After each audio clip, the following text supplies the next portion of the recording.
Goodness me, we've got a little bit more than we bargained for. Of course, we've got the retrospective, where we've got some pretty big teasers as well. We know the expansion is being announced next week, so stay tuned for that. Land spears are coming, and I can't even believe I'm saying this, but a new raid wing might actually be a little bit likely in the next expansion as well. We've got some wild stuff here, to the point where, honestly, we've almost overshadowed the retrospective. This is a post that I was really looking for. It's a post from the ArenaNet development team, from the, the developers on high, gracing us with their thoughts on how the expansion went. I've been really looking forward to this post, but they actually superseded their own post by dropping crazy information, okay? But anyway, we'll get to that when we get to that. We've got to talk about Secrets of the Obscure first.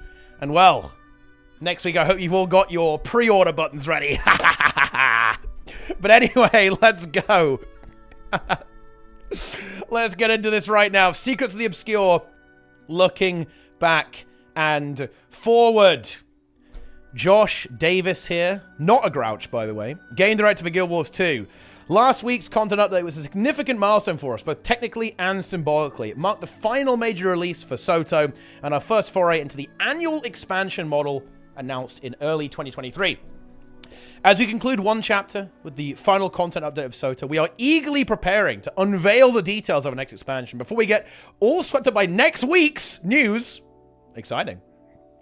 I want to take a moment to reflect on the development of Soto and some high-level learnings that we've taken forward with us into our 5th expansion. You won't learn about the specific features, we'll only hint at them.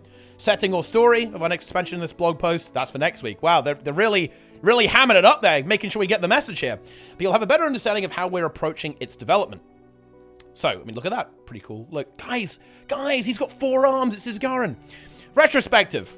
A quick history refresher. A little over a year and a half, we announced that we'd be transitioning from the long-standing Living World model to smaller, more frequent annual expansion releases. This was a significant shift, but the new direction was born out of an examination of the pain points experienced by our players and our developers. The reasons were laid out for this change, and what we hoped to achieve by it was simple, but deeply important. Deliver content updates in a more consistent and timely manner. And I'm going to give my take on this. They absolutely did this. The roadmap was brutally accurate, actually. It was boom, boom, boom, boom, boom. ArenaNet, the content itself, we can talk about that, and there's definitely some criticism I have of the content. I'm sure a lot of people do, and I think it's rightfully so as well. I think it's fair.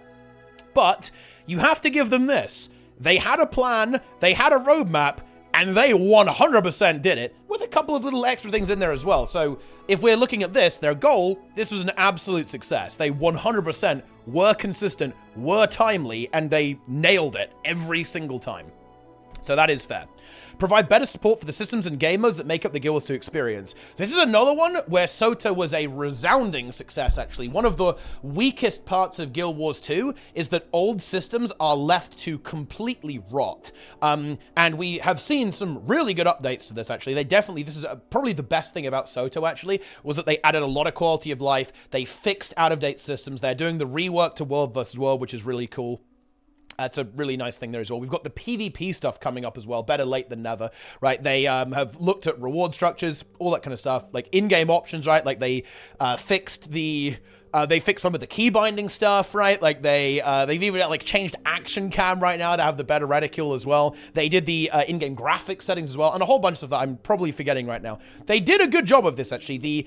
The core systems team really nailed it during Soto. They absolutely did. And those are the kind of small tweaks that can actually make a really big difference, and some of them not small tweaks, so there's certainly no way you could call world restructuring a small tweak, let me tell you that. And of course the balance stuff too, you got to talk about balance there as well. Now, balance hasn't, it's a bit of a bumpy ride, and there are definitely some pretty large outstanding issues, but they have been consistent in doing balance updates. Bear in mind, guys, there have been times where we have been waiting, essentially, an entire year for a balance patch, 9 months, kind of in the Path of Fire era. That's how long you'd be waiting. Pretty brutal, to be honest. Now it is pretty consistent every 3 months. I will say the balance patch we just have had previewed, that is definitely weak, and I think the reason for that is because they're developing the next skills stuff for the next expansion, so this one was a little bit light.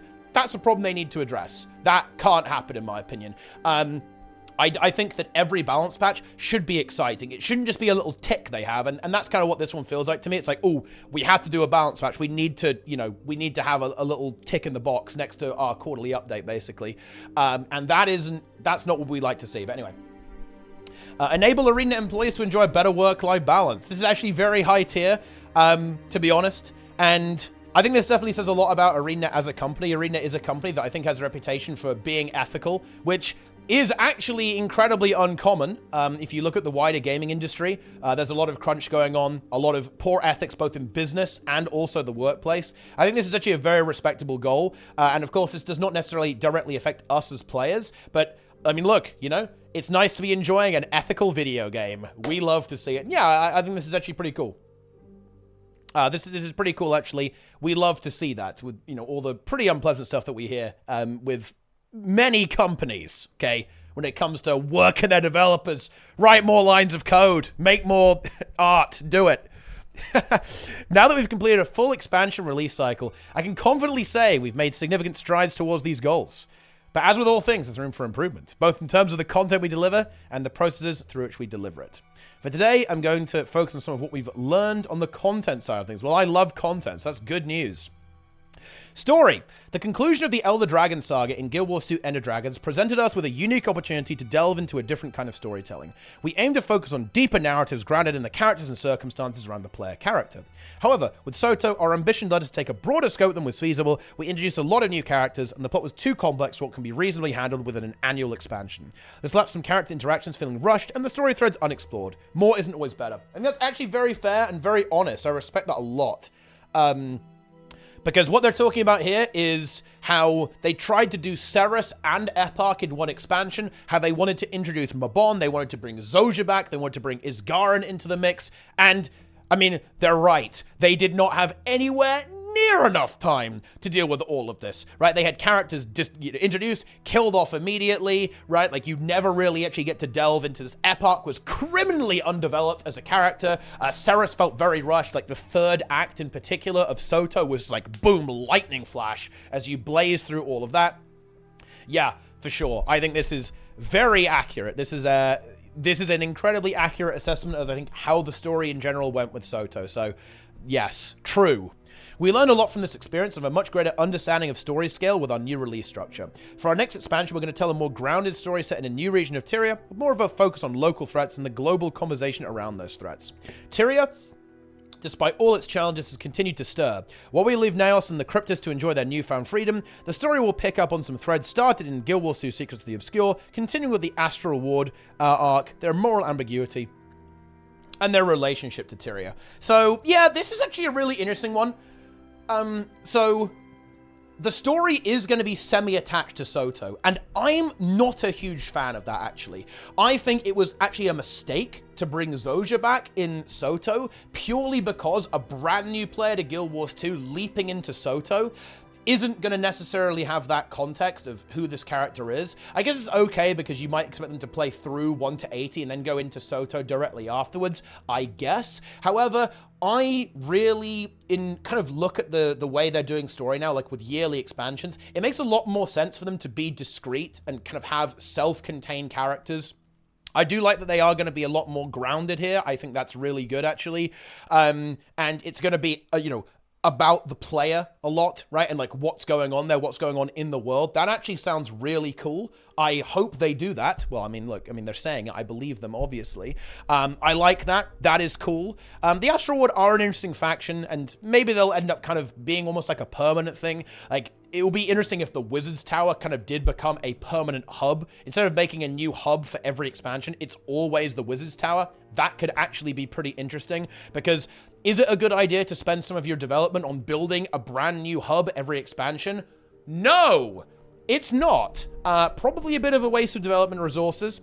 And because they're actually investing a lot in they're investing a lot into all the vendors and stuff, like the Lear purchases, for example, like where you can buy legendary materials. It would not surprise me if they did try to kind of keep that around as like a bit of a hub to get players to engage with the economy in that way, because they saw a lot of success with this, a lot of success with like the economic changes they made in made in Soto actually, and a big part of that is because of like the legendary stuff they had going on there. But anyway, yeah. Interesting stuff, I guess, when it comes to the story. I do like this. I think the fact that they have learned that they do need to make sure the story has time to grow, has time to develop, is important. Because I do think that one of the really big weaknesses of Soto, actually, was the follow-up story. It really, in my opinion, did not work. The expansion started really strong, and I think you can really see this. Like, and this, I think this is actually, I really hesitate to call this a weakness of ArenaNet, because I really relate to this as well when, when in the things that I do with my stream and YouTube and especially tournaments, right? That they went in, they were like, we want to make the sickest, coolest story ever. And they were like, oh shit. Oh no, we can't finish this. We've only got a year to do this, right? And I really hesitate to call that a weakness, but I think they have acknowledged that here. They aimed incredibly high, and they wanted to do something massive, and then they couldn't do that. They were not able to follow that through, and that was very noticeable on the quarterly updates. Because Soto, you had that Ceres running, you had the cool cutscenes with Ceres and Paether, you had the running for your life right away from Ceres at the beginning, like these really cool set pieces, and that fizzled big time going into the expansion, especially because they had to break off that story and then kind of continue it with the Airpark arc as well. And that's a manifestation of what's going on there as well. But yeah, it's they really are, they wanted to go for it, and I respect that. So I'm very reticent to speak too ill of that, but I understand that they obviously, they need to make sure that the follow-up patches are as consistently strong as the initial content drop, which is kind of what Soto had with that story there as well. But anyway, map design. In Soto, we delivered 3 new open-world maps. The first 2, Amethyst and Skywatch Archipelago, came with the expansion's launch in August 2023. The third map, Inaneos, was released with the first quarterly update in November 2023, and was then expanded in our second and third quarterly updates with new playable space and event content. After extensive adventuring in Inaneos in recent months, it's clear that using a single map as the main focal point for these 3 releases is not ideal from a player or developer standpoint. Correct. This was rough. This did not work very well whatsoever. The amount of content was very, very low. And now the final product as well. Bear in mind the final product. You can't do the final meta event without doing the first 2, but the first 2 aren't linked. They're just on timers. They're not scheduled on the event thing either, because it's not like a proper meta event. It's a timer meta event. So you have to do both of those at the same time, then go do the other one as well. It turns the entire thing into a super long ordeal. They had to develop 3 individual very mediocre meta events. The final boss is blatantly unfinished. It sits there in its idle animation, rocking back and forward, firing orbs at you. Secrets of the Obscure, by the way. Yeah, they were not able to do these maps justice. Open world is a really big strength of Guild Wars 2. In Soto, it wasn't, and that needs to change. Soto's open world was the weakest since Path of Fire, and in some ways weaker than Path of Fire, because Path of Fire had that big redemption of, you had the Griffin on launch to go and unlock and explore. You had the mounts. The maps were beautiful, were really fun to explore. And I think the map design, from a visual perspective, an artistic and sound design perspective, it is actually strong in Soto. But Path of Fire at least had, the mounts that really gave you this kind of new experience in the open world. Soto had the Sky Scale, which is the least fun mount. Not good. And the meta event design just was not there. All style, no substance. The encounter design, shockingly mediocre. Massive weakness. And I definitely think that the way the follow-up map came through is a pretty... Yeah, you can see what was going on there with the developer constraints. It was pretty rough, to be honest. Definitely the weakest open world expansion. It's down there with Path of Fire, because Path of Fire's open world content was also very weak. Like, EOD was significantly better, and so was HOT. Both of those had fantastic open world meta events, and just the actual content in the open world was really exciting there. And I really hope that we see a little bit of that, like the HOT, the EOD, going into expansion 5. Like, that is a strength of Guild Wars 2, and it wasn't present in Soto whatsoever. I think I completely agree with with this statement here, and it's good to see that acknowledged. For our next expansion, our first 2 maps will be released at the expansion's launch, just as they did in Soto.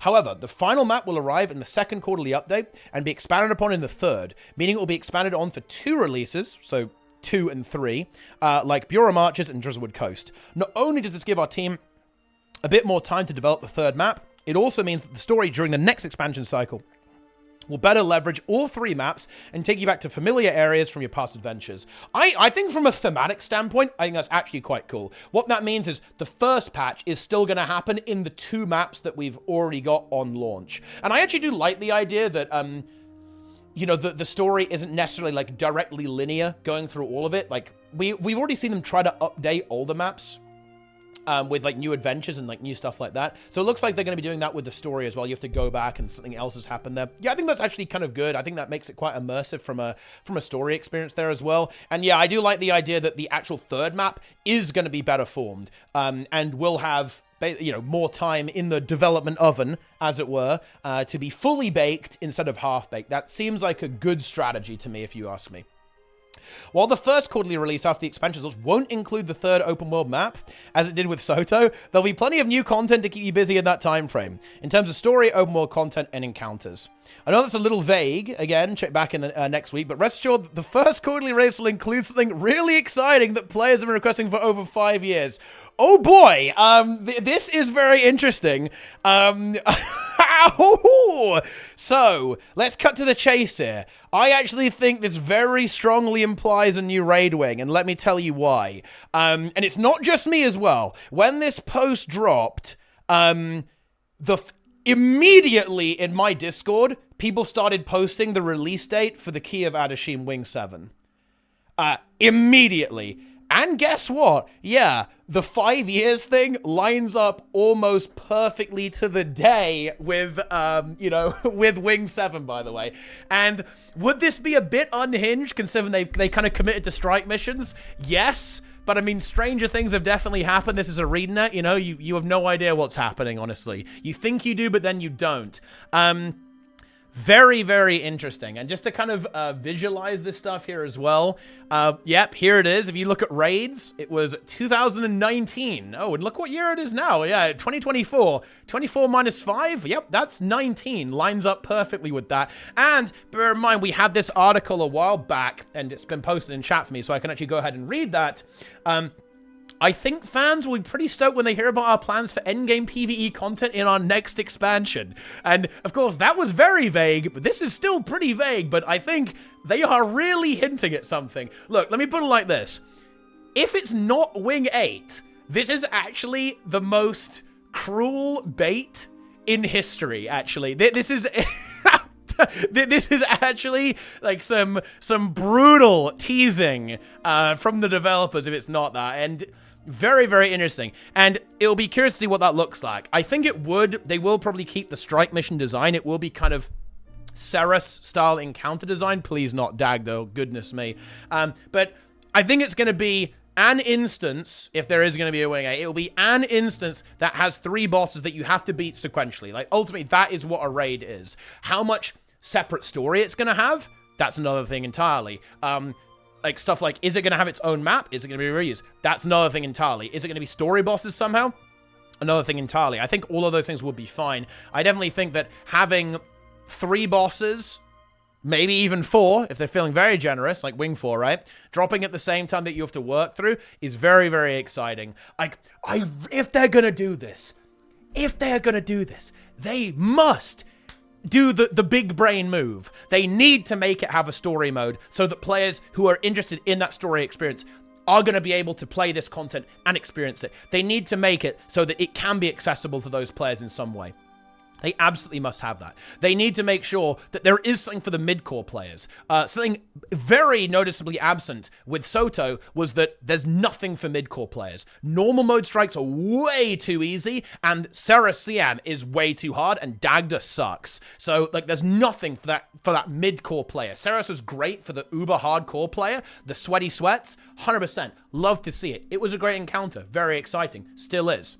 Okay? But they need to make sure that every player's getting value out of this, because I think they haven't found the way to do that with strike missions just yet. Well, a lot of their instance content, to be frank. We still see them trying to figure out what the hell a fractal is. You know, I guess they'll get back to us on that as well at some point, in that regard too.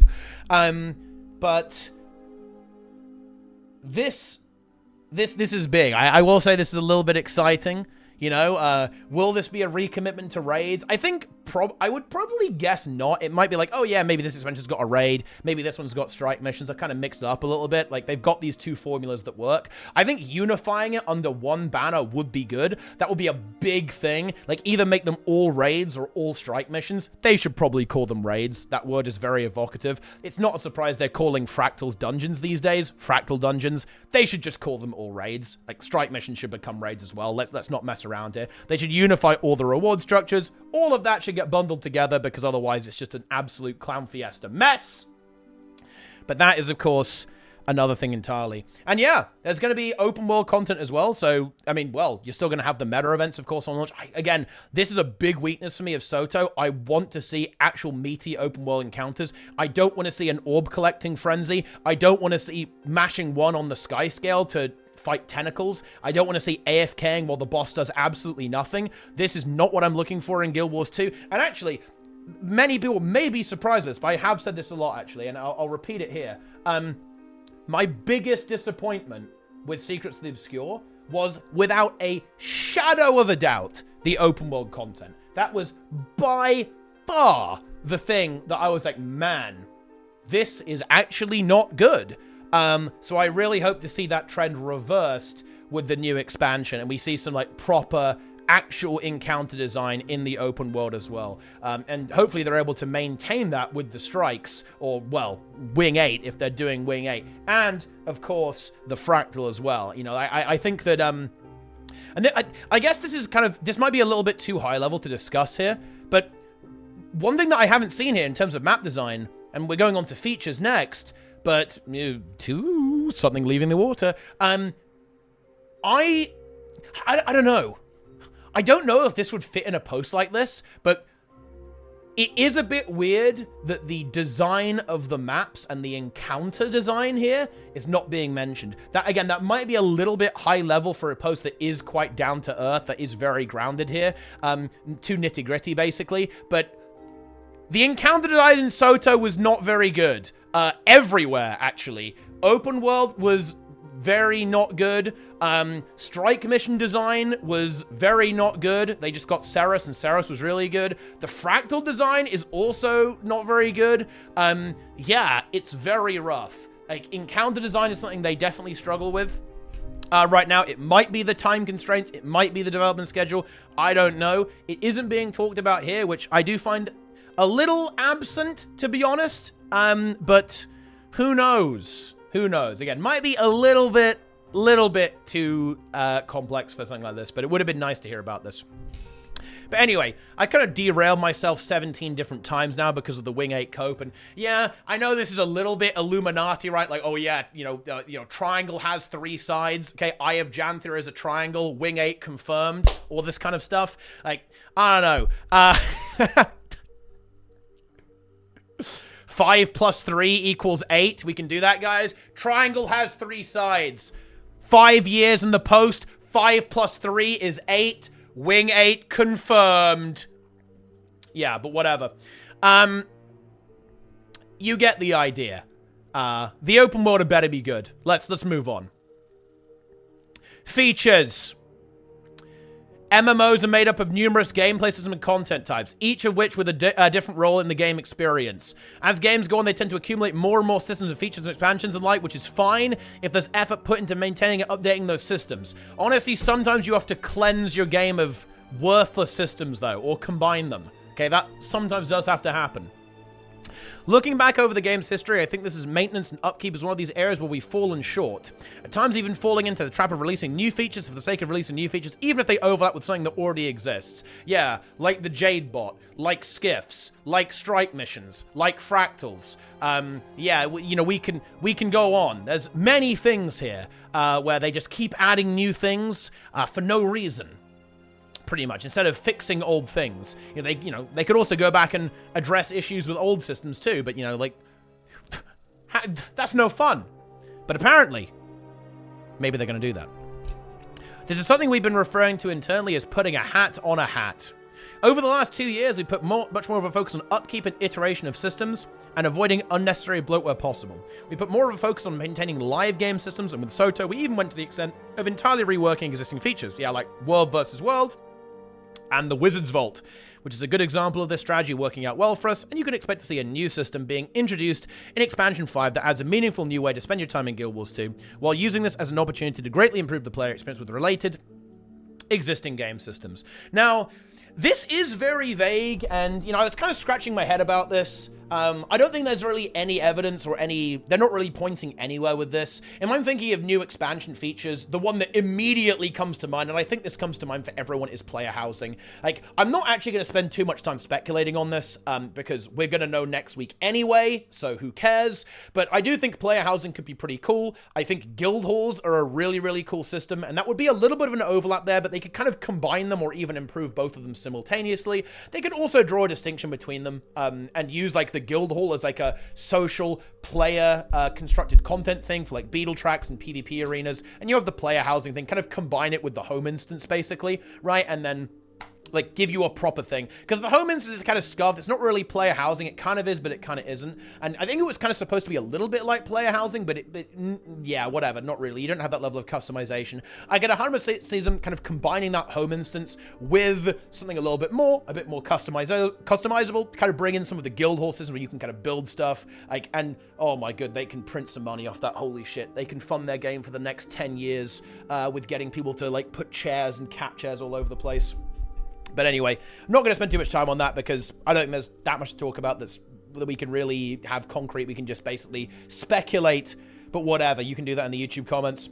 Overall, we were a bit conservative with features in Guild Wars 2 Secrets of the Obscure, trying to strike the right balance between scope, schedule, and risk, while navigating a new content structure. We've ironed out a lot of the kinks here. It's going to allow us to be a bit more ambitious with our next expansion. Next week can't come soon enough. Well, there you go. They're going again.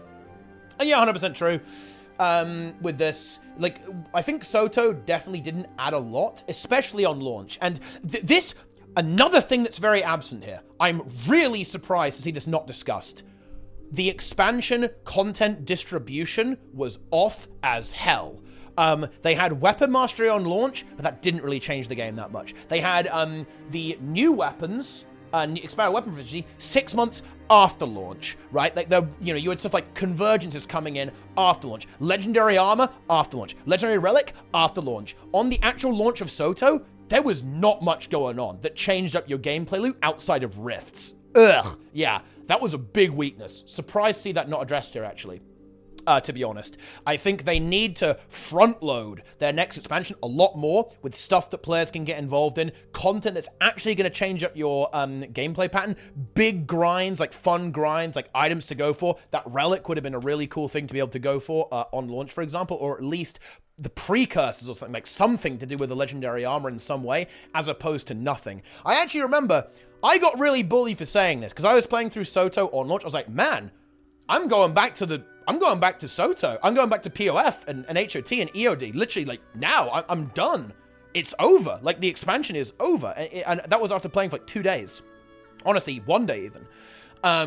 That is not good. That is not good at all, to be honest. Like, all of the content was not exactly irrelevant, but it was kind of irrelevant on launch because you were grinding for something that wasn't even in the game yet. And that is weird. That's not right. And I would have loved to have seen that addressed, actually, in this post. We're not going to see that, unfortunately. But yeah, I hope they have a very good plan for making sure that the expansion drops and there is something that players can interact with immediately. There is going to be that thing that's going to change the gameplay loop up. But anyway, we shall see. Such a tease. We closed out one of our recent blogs, which introduced the cosmetic inspection feature and recapped some of the quality of life changes that have gone into the game, thanks to the development approach we took in Guild Wars 2 Secrets of the Obscure, with a screenshot preview of an area you'll discover in our next expansion. We thought today will be a fun opportunity to build on that, so I'll leave you with an additional environmental preview. Well, let's take a look. We have this fish. There's a fish there, guys, and oh, A player swimming as a character. Emerging from the water. Here we go. About to have a look at a very picturesque location. Lovely. But wait, what's this? They've got the spear with them. Spears confirmed. I do love that. That's really fun. They baited you. They're like, oh yeah, look, we're going to show off our new location. But at the same time, we leak spears. And of course, it's going to be a little bit extra at the end as we go through this wonderful location. Who knows where this could be? I think some people have got a little bit of an idea, but that's not important. What is important? June 4th expansion reveal. Get ready to rumble, guys. Next week, we're delving deep into the expansion for Guild Wars 2. And that means, you know, we are looking at, well, you're going to be able to pre-order this pretty soon. You guys know what to do. And it looks like it is going to be August, right? You know, if you look at here at the schedule, we're going all the way through to July, Festival of the Four Winds. This ends, I believe, on August 20th. It could be expansion August 27th. That's around the anniversary of Guild Wars 2. That's what they did with Soto. We could very much be doing that very similarly here as well with X-Pack number 5. So stay tuned for all of that stuff. It's going to get big. But let's talk about the spears here as well. So this is pretty cool. And so far they've only shown spears. What's interesting is would they do tridents as well? Because I think what they're going to do here is they're obviously adding this brand new weapon. That's going to be a lot of new skills. Bear in mind, this is a two-handed weapon, guys. This is a two-handed weapon, right? For the game. So a lot of skills for every character. Now, we don't know if it's just spears. They could be doing other stuff. I personally would really like to see new utility skills, like new elite skills, new heal skills.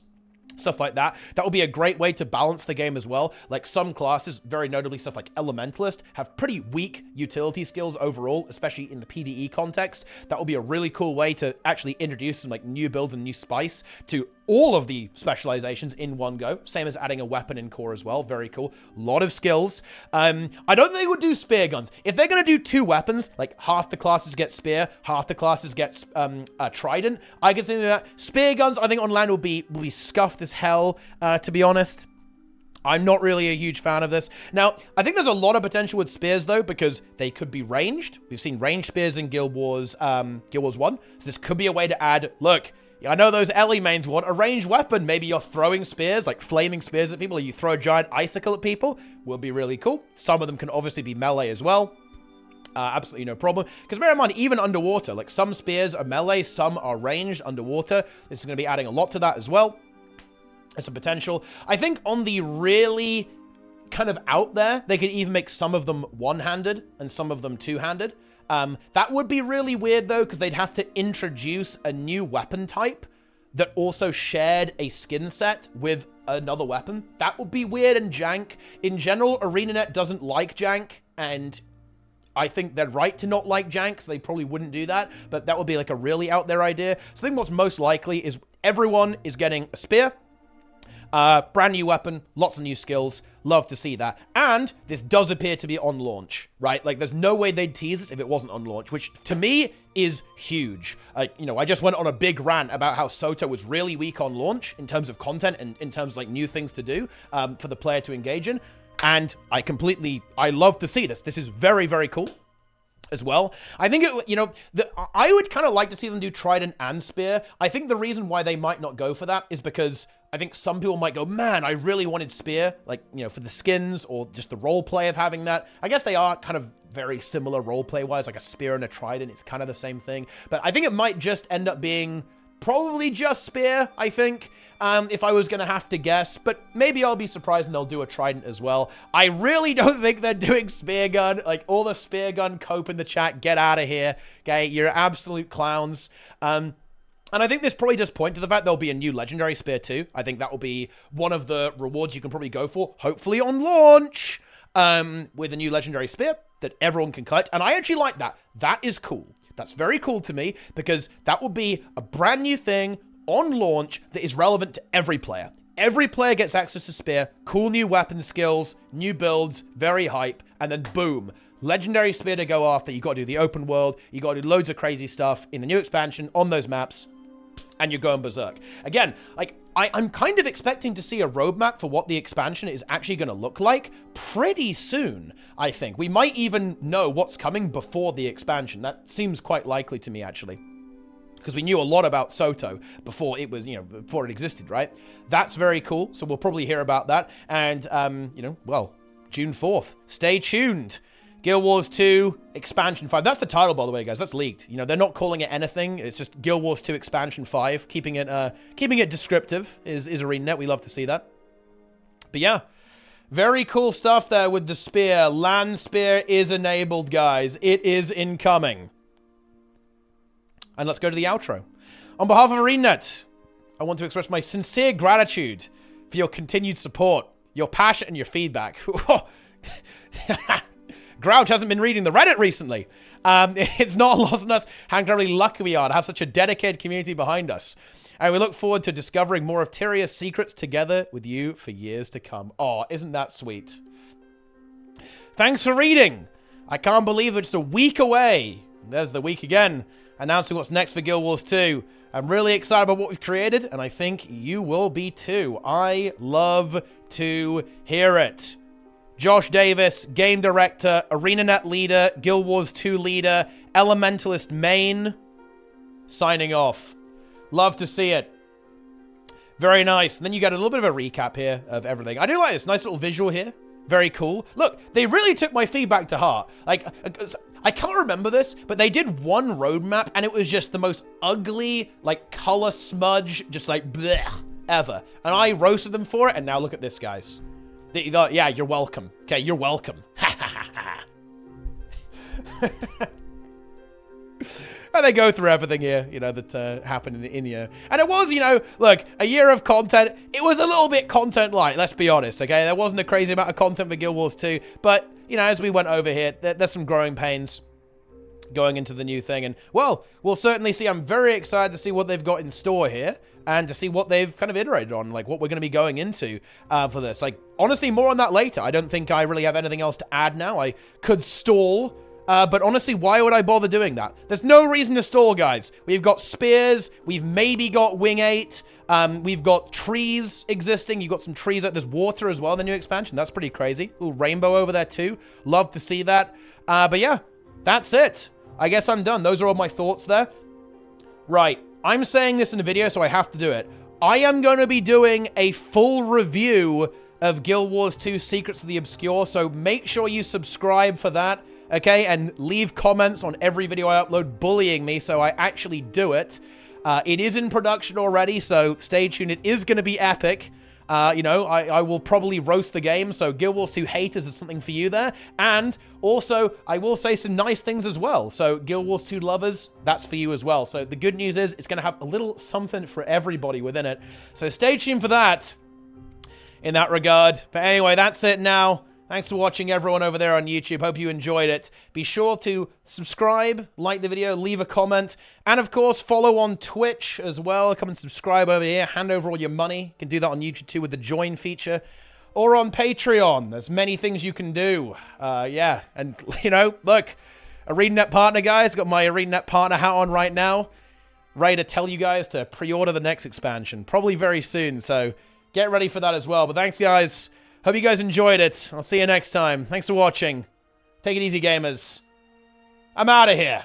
Boom.